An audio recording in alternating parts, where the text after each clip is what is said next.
Hi friends, நான் இன்றைக்கி ரசம் வைக்கிறதுக்கு 4 தக்காளியும் கொஞ்சோண்டு புளியும் எடுத்திருக்கேன். அடுப்பில் வச்சுருக்கேன்.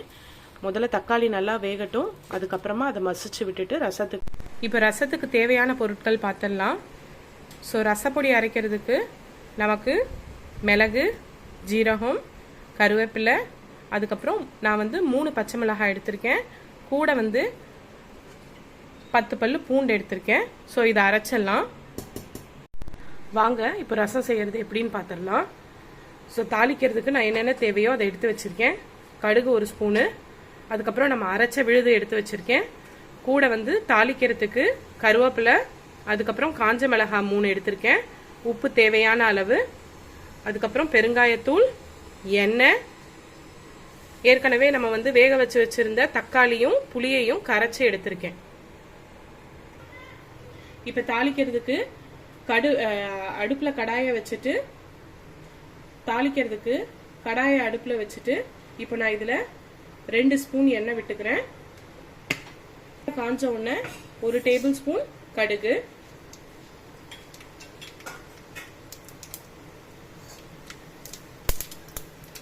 கடுகு பொரிஞ்சிருச்சு. கூடவே நான் பிச்சு வச்சிருந்த வர மிளகாயை ஆட் பண்ணிக்கிறேன். நம்ம இந்த அரைச்சி வச்சதை எல்லாம் ஆட் பண்ணிடுறோம். ரசத்துக்கு தேவையானது நல்லா கலந்து விட்டுக்கலாம். இப்போ பெருங்காயத்தூள் கொஞ்சம் ஆட் பண்ணிக்கிறோம்.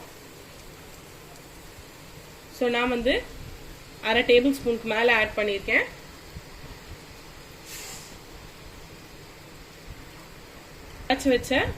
கரைச்சி வச்ச தக்காளி ரசத்தை ஆட் பண்ணிக்கிறோம். இப்போ இதில்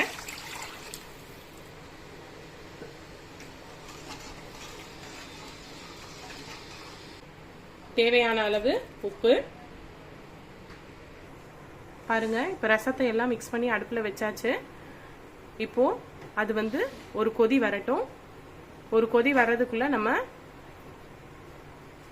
கொத்தமல்லி இலையை சின்ன சின்னதாக கட் பண்ணி வச்சுக்கலாம். ஸோ ஒரு கொதி வந்தோடனே கொத்தமல்லி ஆட் பண்ணி ஆஃப் பண்ணிடலாம். பாருங்க, ரசம் ஒரு கொதி வரப்போகுது. அதுக்கு முன்னாடியே கொத்தமல்லியை போட்டு ரசத்தை ஆஃப் பண்ணிடலாம்.